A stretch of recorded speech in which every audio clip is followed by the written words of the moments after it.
welcome back to the channel. As you can see today, we're down at the garage with Jason. Hello, mate. Hello. We've been talking about how much power this may or may not have, and it's not like we're putting it on here to prove a point, are we? No, because we just want to know. We just want to know that, you know, the dyno is actually 5 minutes away from where we are. So we want to know, before Jason does anything else to this car, what it's actually running, so then you know what you've put on it works. I just want it to be healthy. You just want to be healthy. You know what you want, and you want to see where the dyno when it comes up. Exhaust rip in a stationary position. It's actually a really nice time just watching it getting completely hurt. So we're going to go in now. We're going to strap the thing down. We're going to get it warm, not too warm though, because you don't want to heat soak apparently. And then we're going to see what power it's running, but we're not, again, really here to see how much power and all this sort of craziness. We just want a base figure more than anything to understand what this car is running on its, you know, relatively stage 1 mapping with the exhaust, and going forward, see what else he's going to do to it, and then come back and see what it runs. Headphone thingies on because, you know, I protect my ears. I like hearing when I'm old. Phone's out, mate, ready to go. Oh yeah, we're going to do a soft run. I need to fix it on the way home, Pat. Yeah, that's it, just in case it breaks down, Pat.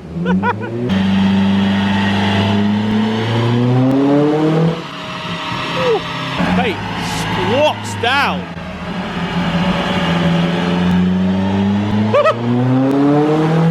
Mate, it squats so much.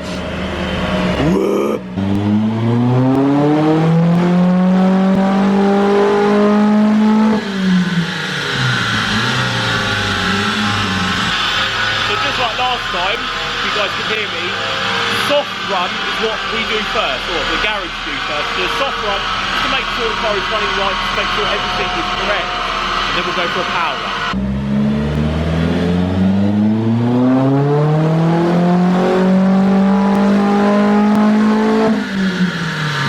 So first power run. Hope you guys can hear me properly. First power run, we will see what the car is running, give it a couple more runs. So initial power run, 235 brake horsepower, 380 foot-power, I think Newton meters. Obviously that is the initial run. We want to make sure it's just come out of the workshop. We want to make sure that the car is again running right, and then we're going to take it right round, hit the rev limiter as well. We're currently doing it in 4th gear as well. We'll point that out. A lot of people wanted to know from previous videos. 4th gear is what they're dynoing it on, and this is the same dyno I used for the M4. So we'll walk back in, do another power run.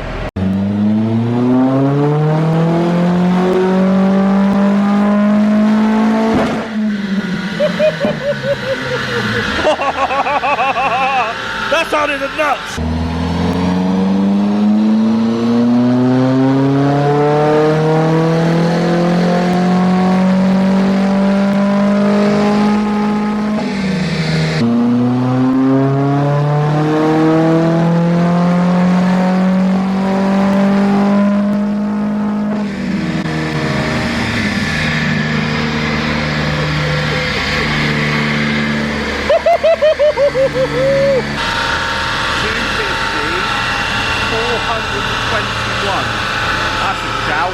So we have done a couple of runs, and we've actually noticed something more than anything, which Jason was sort of saying. Yeah, so on the road it felt like it would peak a little bit of, like, you know, naughty boost, a bit of power, and then it would turn off.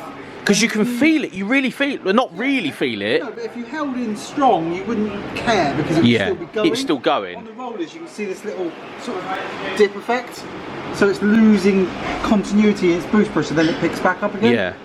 It's a weak old actual. But something that you wouldn't necessarily notice on the road as much is something that we've noticed, but it's nice to do this, to notice it so you can do something about it. Absolutely. But all in all, it ran 250.6 right there at 421 Newton meters of torque. Now, someone here has got a forged one of these, did have a forged one of these, and we were saying it was at 390 horsepower at what, 550 Newton meters? Yeah.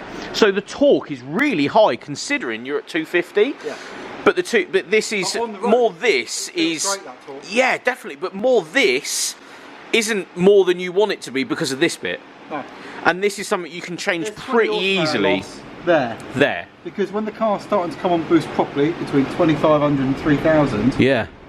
We'll say, nah, you're right. Yeah. And then you'll watch the boost gauge go to like here, and then Start in going. a minute, then it goes and it creeps back over. Yeah. And it's actually about 4 or 5 psi. Yeah. Quite a lot. It's quite a lot, especially coming up on the rev as well. So that's something that, thankfully, it's easy fix. It's a warm spring. Yeah, it's something simple.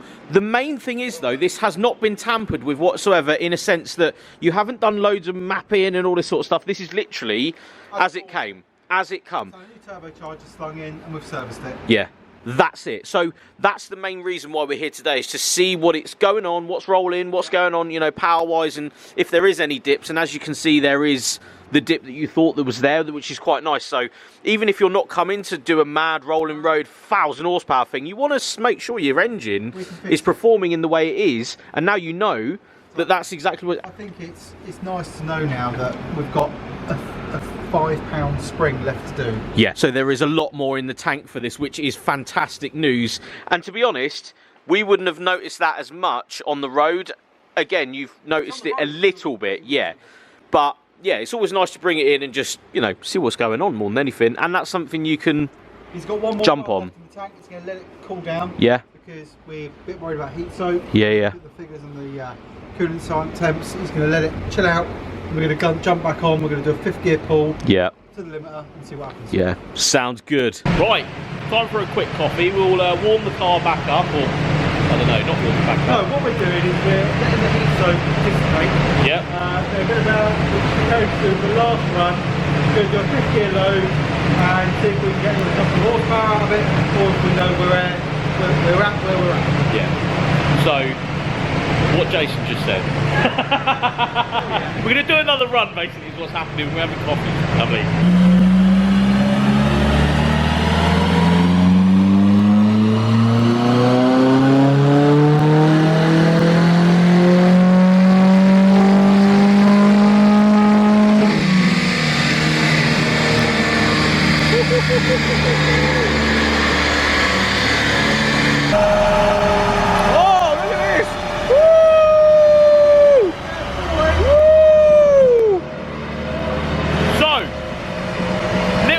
Power there, which is a shout.